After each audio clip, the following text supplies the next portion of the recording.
Howard Chen is described as willing to get his hands dirty and analyze data to get an early read on trends. The Credit Suisse Analyst covers brokers, asset managers, and exchanges. He debuted on the All-America Research team in 2009 and has made the team every year since. He was voted the sector's best analyst for the first time last year and returns at #1 this year. My beginning in M&A has really helped make me a better sell-side analyst, I think for two reasons. First, it just built a great fundamental analytical foundation for me to build off of when I came over to the sell side. And then second, within my coverage universe, there's been a tremendous amount of mergers and acquisitions activity. I think about the online brokers and the financial exchanges over the last 10 years, and given the tremendous amount of activity, I think it's made me more valuable for clients. We've begun to cover alternative asset managers for a few reasons. One, and simply put, they're fantastic companies.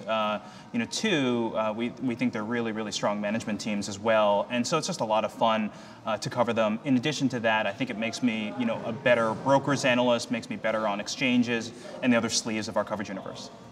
We see a few major advantages that the alternative asset managers have over traditional asset managers. First, we think they're just generating more assets, that as their limited partners deal with a widening funding gap, that you're seeing more allocations to alternative assets. Second, we think that there's less withdrawal risk. Oftentimes, the alternative asset managers have 10-year money with very, very low withdrawal risk. Third and finally, on the balance, we think they're just less constrained business models, and with that, they can generate superior returns. I think the most challenging part about being an analyst in today's environment is finding the balance between helping our clients make money and effectuate portfolio action, while at the same time staying true to my investment discipline and fundamental groundwork that I've tried to build and hone over the last 12 years. Every market is different. I look at today, and sometimes it's more sentiment driven, and sometimes it's more macro and top-down driven. And being a more fundamental bottoms-up analyst, it always doesn't produce the most superior returns over the near term. But I think over the longer term, we stay true to the discipline, and we can really help our clients thrive. Our outlook for the rest of the year is selective.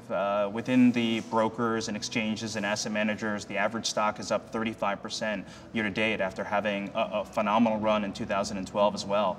And with that run has come more multiple restoration and multiple expansion and very limited earnings expansion. So as we look at the overall capital markets environment, we are in our coverage universe of 20 plus names, we're pretty selective about where we're putting the incremental dollar today.